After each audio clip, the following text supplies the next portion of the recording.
For this video is mag-i-install naman tayo ng Fortnite para sa ating diskless setup. Before we start, syempre pasalamat muna ako sa mga bagong subscriber at mga followers ko sa Facebook. Maraming salamat po sa inyo lahat. Sobrang salamat po. Maraming salamat. Yo, what's up mga boss? Syempre, RB Hilary po.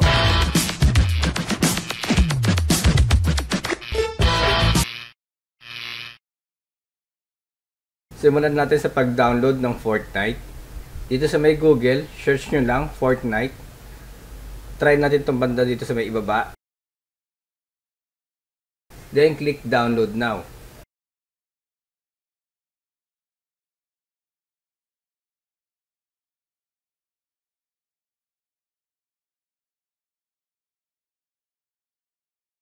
After ma-download, proceed tayo sa pag-install ng Epic Game. Dito naman sa may destination folder, click change. Then choose natin itong game disk drive. Then lagay nyo na sa folder na online games. Then press OK and click install.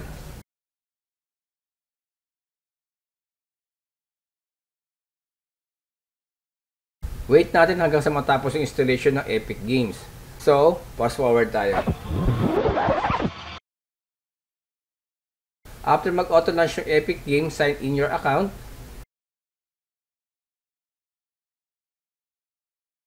Okay, under na Epic Game, dito sa may library, download naman natin itong Fortnite.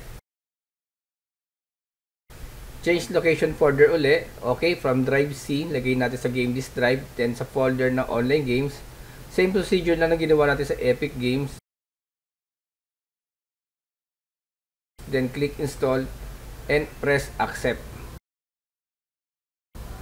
Ito, close na natin to. Then wait natin hanggang sa matapos yung download ng Fortnite. So, fast forward tayo. After ma-download, try naman natin kung gagana yung Fortnite bago tayo mag-proceed sa next step. After natin mapagana yung Fortnite, close na natin yung Epic Game, then proceed na tayo sa next step. Okay, dito pa rin tayo sa main server. Install naman natin itong Hardlink Shell extension. Click install. Then choose yes, then close. Then para sa password, nakashow lang yan dito sa may screen. Then dito sa may file, sa may change folder and search option, under ng view tab, then choose show hide file folder. Tapos apply, then press OK. Dito pa rin sa may this PC sa drive C sa program data, i-copy paste lang natin yung buong folder ng Epic. Dito sa game disk drive, create lang kayo ng folder, then rename program data. Then i-paste natin dito sa may program data. Dito iwasan natin yung cut and paste dahil minsan nagkakaroon ng problem yung pag-transfer ng file. Then saka natin i-delete yung folder ng Epic dito sa may program data sa may drive C.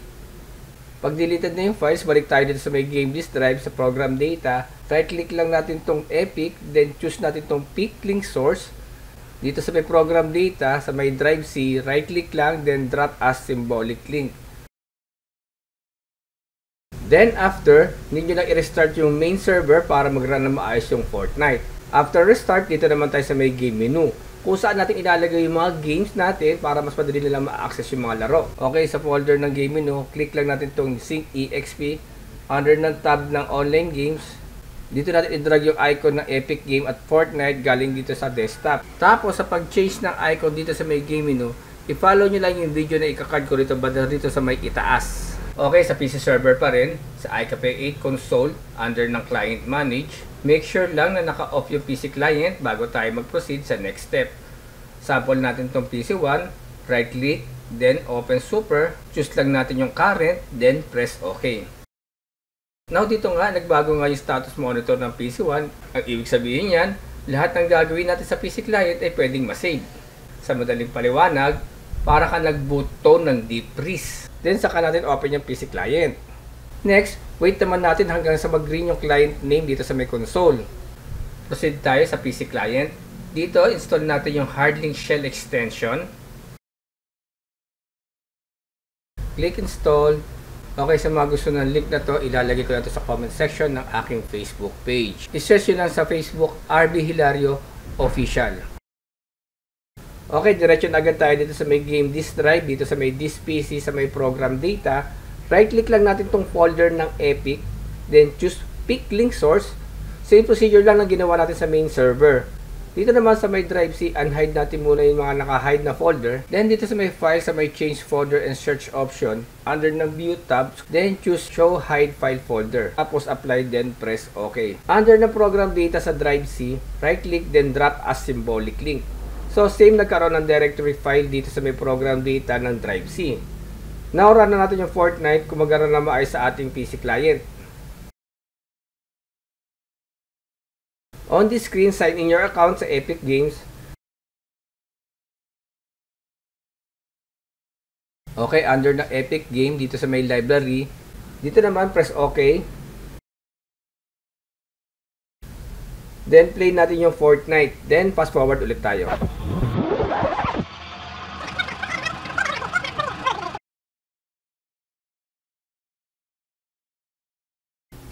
After mag-run na maayos sa client PC yung Fortnite, shutdown na natin yung ating client PC, then balik tayo sa may PC server.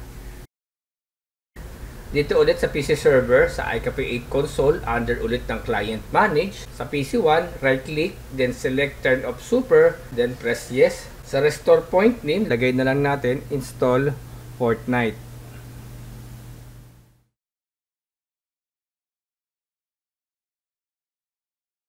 Then press OK. After nyan, open na ulit natin yung ating PC client.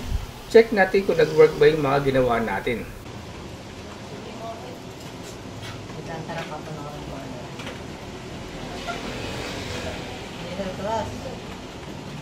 At ayun na nga, kung meron kayong katanungan about this video, i-comment nyo na dyan sa may comment sections, banda dyan sa may baba. Pwede rin kayong mag-comment sa aking Facebook page. I-search nyo lang RB Hilario Official.